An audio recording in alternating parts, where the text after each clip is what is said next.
The year was 1872. The Wyoming Territory stretched out under a vast, pitiless sky, where the stars blinked like distant fires over a land carved by wind and silence. Beneath those stars, nestled between two broken ridgelines and half-buried in sagebrush, lay the ramshackle settlement of Widow's Rest, a name earned, not given. Dust cloaked everything in Widow's Rest. It coated the old plank walls, the cracked windows, even the coughs of miners who still dreamt of silver long gone dry. The people here didn't trade in hope. They bartered for salt pork, kerosene, and secrets. The nights brought howling winds, and the days scorched the truth out of you. It was the kind of place where a man either vanished quietly or left loud, boots first. Into this brittle world came Colt Averill. He didn't come with fanfare, nor did anyone notice the first few weeks. He was just another stranger renting space in the back of old Mrs. Landry's stable house, a hunched boy with two long sleeves, eyes like flint, and hands that didn't shake even when the wind shrieked through the slats. The town assumed he was 17, maybe younger. No one really asked, and Colt didn't offer. His clothes were stitched from 3 different coats, his boots resoled with someone else's leather, and his silence carried the kind of weight no child ought to bear. But his eyes, they didn't belong to a boy. They were calculating, slow-moving, sharp as whetted knives. No one knew where he came from. Some guessed a cattle orphan, maybe one of the Ghost Trail kids from the Texas Panhandle. Others said he'd escaped some northern prison farm.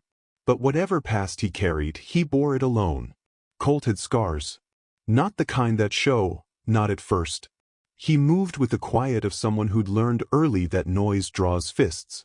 He took work no one wanted, mucking stalls, emptying spittoons, sweeping ash from the smithy before sunrise. The blacksmith, a brute named Cray Hollis, once tried to short him wages. Colt didn't argue. But the next week, a certain ledger disappeared from Hollis's drawer and reappeared on the desk of the marshal. Word spread fast after that. Not that Colt had done anything. But folks watched him a little closer after. He didn't talk much, but he listened. Closely. At the saloon, where whiskey blurred men's lips and poker turned greed into confession, Colt lingered in corners. He watched the games. Not for fun, but for pattern. For tells. The way a man rubbed his chin when bluffing. The tick in a gambler's eye before folding. Colt didn't drink, but he'd learned that whiskey made other men do stupid things. And from their mistakes, he learned quickly. It was in that same saloon, the Dust Swan, where he first overheard the name Dribone Creek. A name whispered in frustration. A silver claim gone silent. A place where men once struck luck and now struck only rock. But there was something else too. A murmur of unfiled deeds, a missing owner, land left idle because someone had vanished during the winter storms. Colt's memory sharpened like a blade on stone. That night, under the brittle stars, he took a rusted tin plate, scraped a map from memory, and began to draw. He remembered the names, the distances, the patterns of ownership from every game of 5-card draw he'd silently witnessed. The miners gambled recklessly, even deeds passed hands when whiskey ran deep. He found the name he needed, Elias Breen. Gone 2 winters now. No known heir. And just like that, Colt Averill saw the shadow of a future taking form. He stole nothing, but he borrowed what knowledge others threw away. He pawned a silver brooch, likely his last possession from a life long buried, and paid a crooked clerk in Casper to ink a name into the ledger, Elias C. Breen, Jr. Colt became that name. Not out of greed, but necessity. If he'd walked into the land office with the truth, an orphan boy with nothing, they'd have laughed him into the street. The world didn't reward honesty. It rewarded nerve. Within 2 weeks, he owned a strip of forgotten rock and brush beside Dribone Creek. Within 2 more, he had men asking him questions in half-voiced whispers, wanting to buy in, wanting to stake their tools in the dirt he now claimed. Of course, Colt didn't dig. He didn't own a shovel. He didn't need to. He understood something better, timing, risk, and fear. He spread rumors himself, that silver had resurfaced. That Breen's old shaft held promise. That the land was cursed, but lucky if worked by the right hands. He played one man's greed against another's doubt, setting traps in conversation like cards on a table. And it worked. By the time autumn's gold edged the cottonwoods, Colt Averill, the boy no one had cared to name, had gathered the beginnings of power. Not much, but enough. Enough to make people look twice. Enough to draw questions. And enemies. He still lived in the stable house. Still woke before dawn and walked barefoot across frozen dirt. But his pockets now held more than coppers. And his name, his chosen name, had started to carry weight. What they didn't see, though, was the cost. Colt never smiled. Never laughed.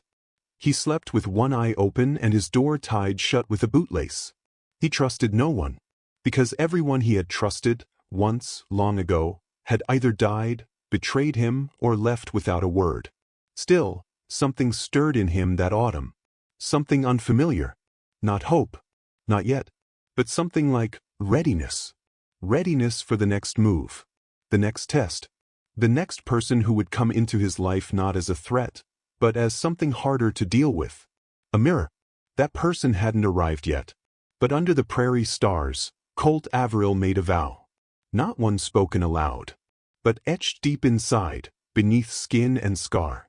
That he would never again be a victim of fate. He would carve his own. No matter the cost. The first frost came early that year. Crisp mornings glazed the dry grass silver, and Widow's Rest braced itself for another winter no one wanted. Wood prices rose, tempers grew short, and the barroom fights turned mean.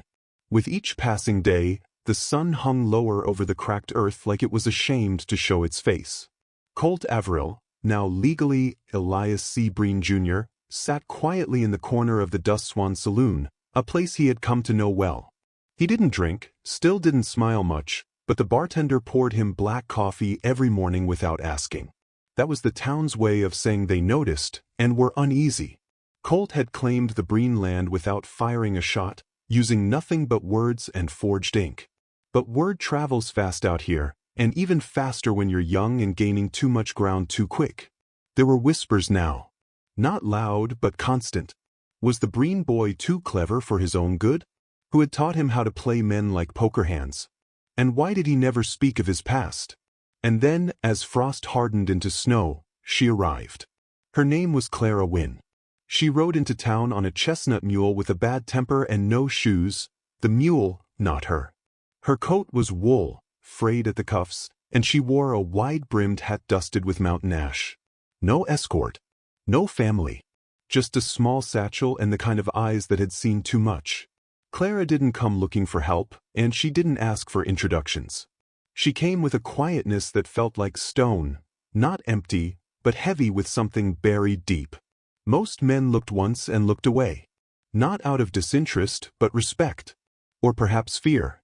She took a room above the general store and asked no questions, spoke no gossip. Days passed before anyone learned why she'd come. But Colt knew the moment he saw her. She had the same silence he wore, like armor. She moved like someone waiting for danger to arrive, someone trained by life to expect betrayal. The first time they crossed paths, it was by accident. Or maybe it wasn't. He was stacking firewood behind the livery when he heard the crunch of snow and turned to see her standing there, holding a rusted horseshoe. "You dropped this," she said, her voice low and steady. Colt studied her for a beat. The horseshoe wasn't his. He hadn't dropped anything. But he took it anyway. "Appreciate it," he replied. She nodded once. That was it. No smile. No softening of posture. Just two strangers acknowledging a quiet lie they both understood. That was how it began. Clara showed up again the next morning, this time with a sack of grain for the stable mule. Then again that afternoon, offering to help patch a fence Colt hadn't started fixing. She didn't pry, didn't speak of her past. And Colt, in turn, didn't ask. They worked side by side in near silence for days, speaking only when needed, which was rare.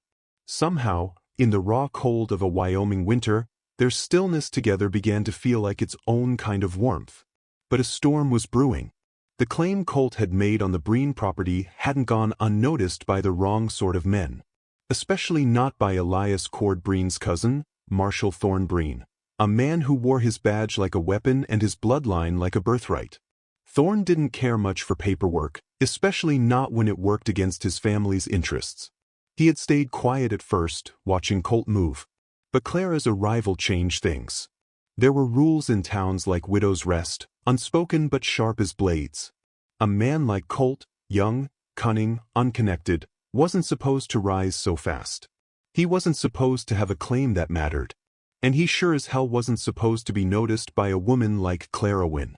Word spread that Thorn had begun asking questions. That he'd wired Cheyenne about the Breen land, looking to unravel the deed Colt had forged so carefully. He started showing up at the Dust Swan more often, not drinking, watching.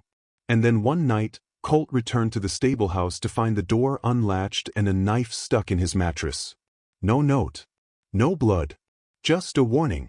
He didn't sleep that night. Instead, he walked out into the frozen dark and found Clara standing under the water tower, hands tucked into her coat. "You got enemies," she said, not as a question. Colt nodded. "Always have." She looked up at the stars. "They think you're weak." "They'll learn." She turned to face him fully then, the lamplight from town painting the edge of her cheekbone in gold. "Don't die proving it," she said. Colt didn't answer right away. He looked past her, toward the hills where Dribone Creek wound like a scar across the land. Somewhere beyond that, Thorn's men were moving. "Maybe tonight. Maybe tomorrow. I made a vow once," he said finally. "Under those stars." Clara's eyes didn't flinch. "So did I." They didn't speak of what those vows were. Some things were better left unsaid. But from that moment on, something between them changed. Not loudly. Not with a kiss or a promise. But with an unspoken truth. They were no longer standing alone. The snow kept falling, burying everything it touched, but not deep enough to hide the danger that now crept through Widow's Rest like wildfire in winter. Marshal Thorn Breen had been patient. He'd watched Colt grow into the land that should have stayed in his family's name. He'd watched him rebuild the broken corral. Watched him string new wire over old blood. Watched the townsfolk start tipping their hats to a boy they used to ignore. But what stung most was Clara Wynne.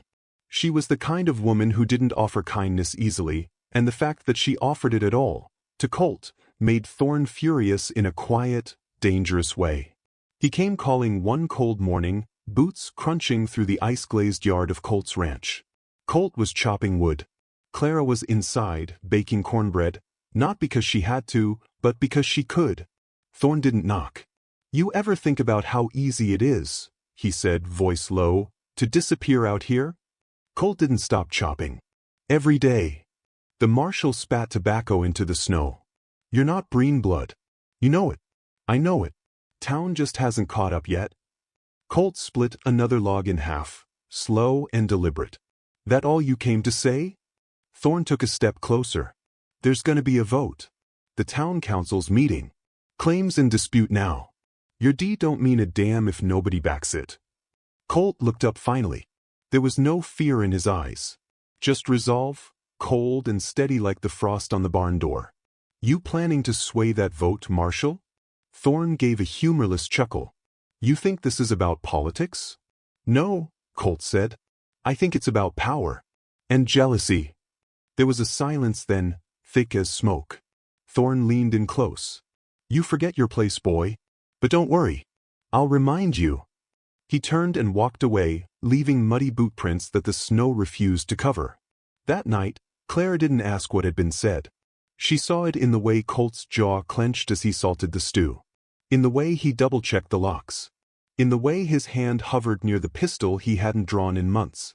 They didn't sleep easy. And the next morning, everything changed. When Colt rode into town, the council meeting was already in session. 5 men sat behind a long table in the chapel hall, a fire burning at their backs and wary eyes on the door.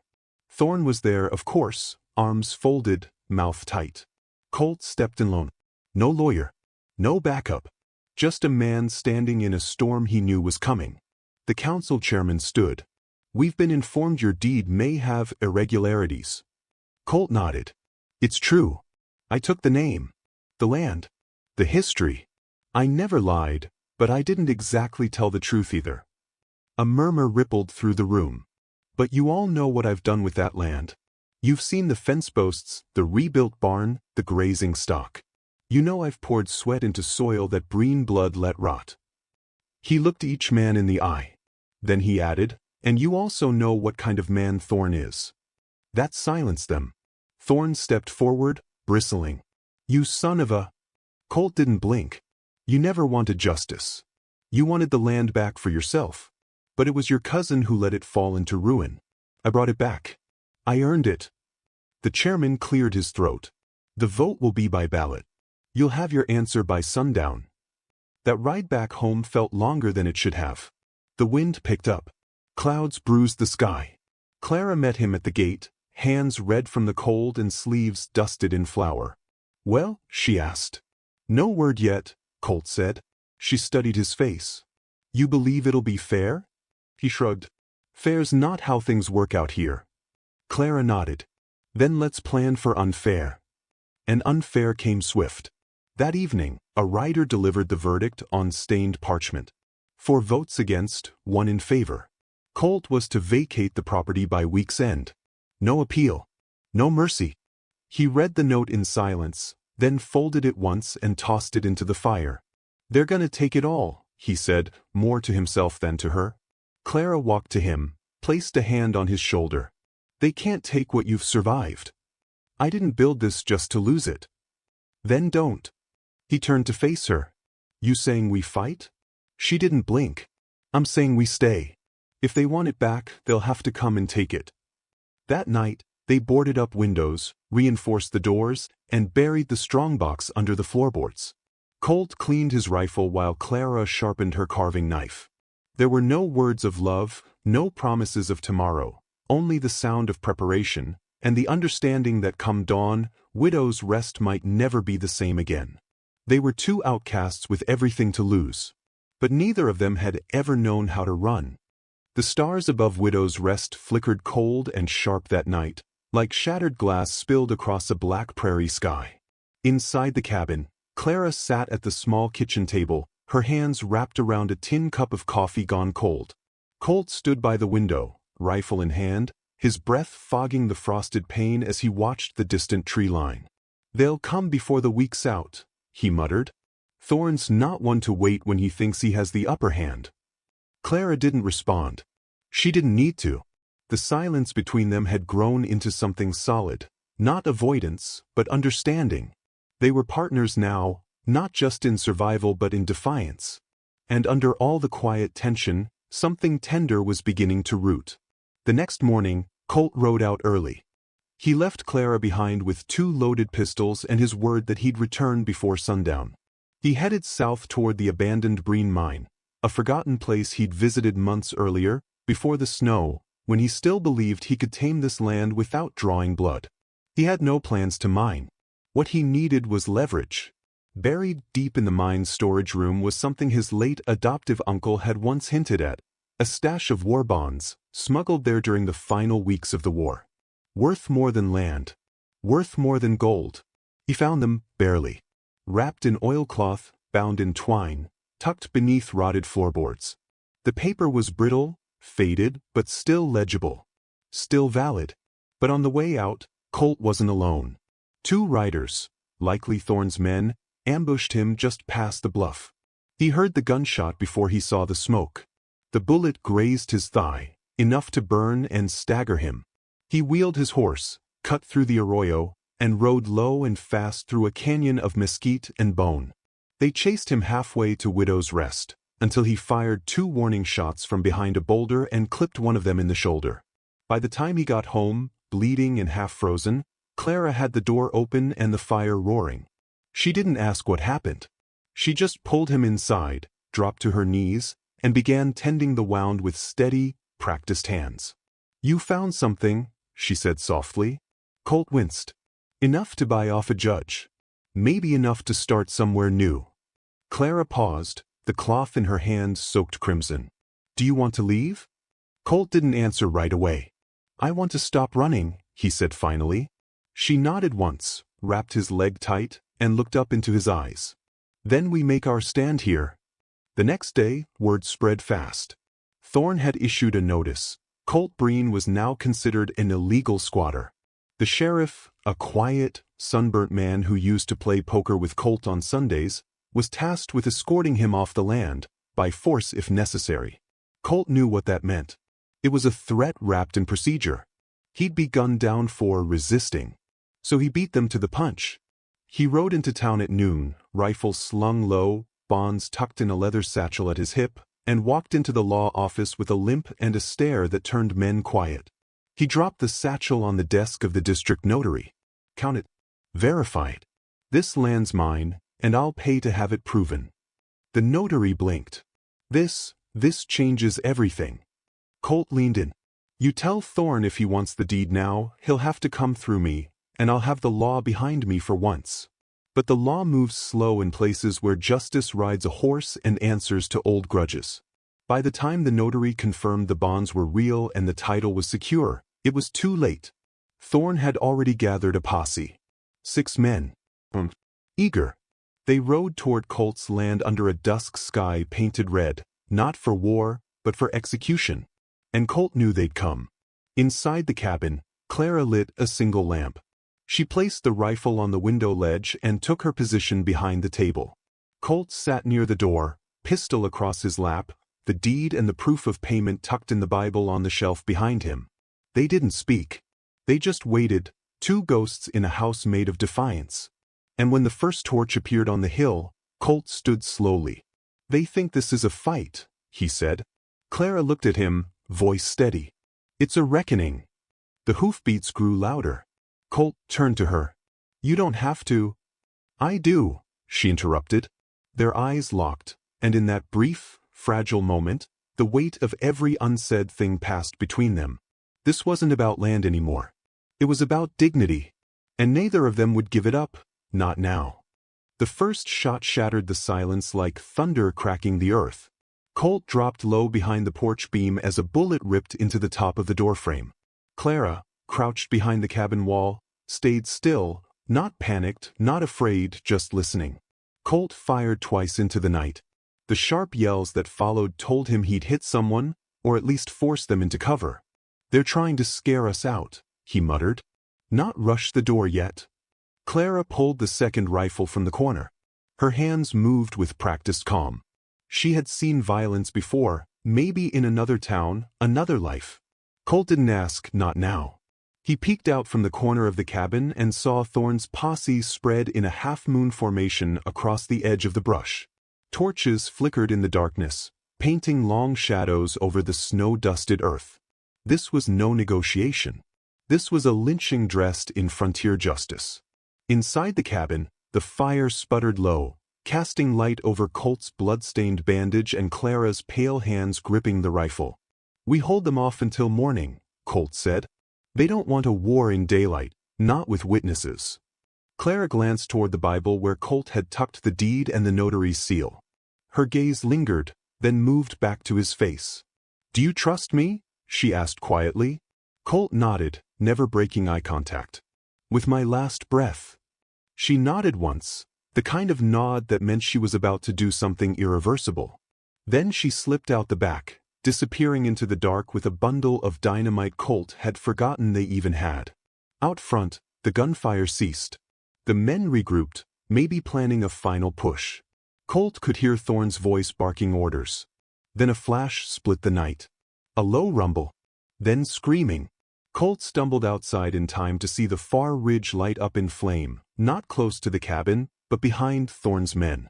The blast sent 2 horses galloping into the dark, their riders thrown clear. It was Clara.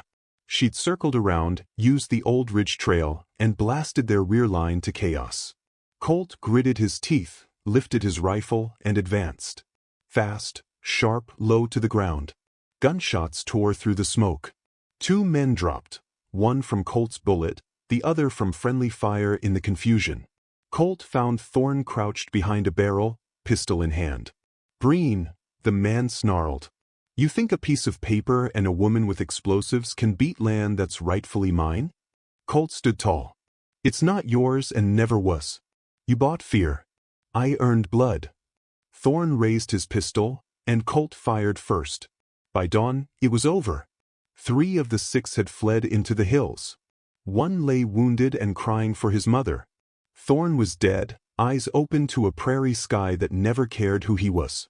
Colt stood with the rising sun at his back, his coat torn, face bloodied. Clara appeared beside him, covered in ash and smoke, eyes shining with exhaustion but also something else. "Is it over?" she asked. Colt looked down the trail where the riders had disappeared. "For now." That afternoon, the sheriff rode in slow. Colt greeted him with the deed in hand and the facts lined up like fence posts. To everyone's surprise, the sheriff didn't protest. "I never liked Thorne," he said. "Always thought the land would spit him out eventually." He eyed Clara. "She yours?" Colt glanced at her, standing in the doorway, wind pulling strands of hair from her braid. "Not mine," he said. "But I'll stand beside her till the end of my days, if she'll have me." The sheriff tipped his hat. "Reckon that's good enough for any man." That night, the prairie was quiet again. Colt and Clara sat on the porch steps, a blanket around their shoulders and a stillness between them that felt earned. "I used to think I'd die alone," Colt said. Clara rested her head against his shoulder. "You still might," she whispered. "But not tonight." He smiled, small and tired. The kind of smile that only comes after surviving something meant to kill you. Above them, the stars blinked silently, watching the land they both had chosen to call home. And in that sacred hush, somewhere between memory and hope, they kept their secret vow. Spring came slow to the plains that year, like a secret taking its time to be spoken aloud. The snow melted into the earth, leaving behind a quiet green, tender grass, pale buds on twisted trees, and a wind no longer cutting like knives but brushing like a hand across tired skin. Colt Breen stood beneath a sky that had once felt like the ceiling of a cage but now felt like open promise. The cabin still leaned a little to the west, the roof still creaked in the wind, but it was theirs. Earned, not stolen. And that mattered more than anyone else could ever understand. The sheriff came by once every few weeks, just to check the fence lines, though Colt suspected it had more to do with Clara's coffee and the way peace had settled over the place like a blessing. Clara rarely spoke to outsiders. Some still called her mute. But she wasn't. Not really. She just knew silence the way some men know horses, deeply, instinctively, like it was something you were born understanding. With Colt, words weren't needed much. A glance, a touch, a shared breath near the fire, these were the things that stitched their days together. One morning, Colt rode into town with a sack of grain and a letter for the land registrar. The townsfolk no longer flinched at his arrival. They tipped their hats now, sometimes even smiled. Not out of fear, out of respect. He was no longer just Breen the bastard, no longer the boy left to rot after his family burned in the Midland fire. He was the man who survived. The one who stood his ground.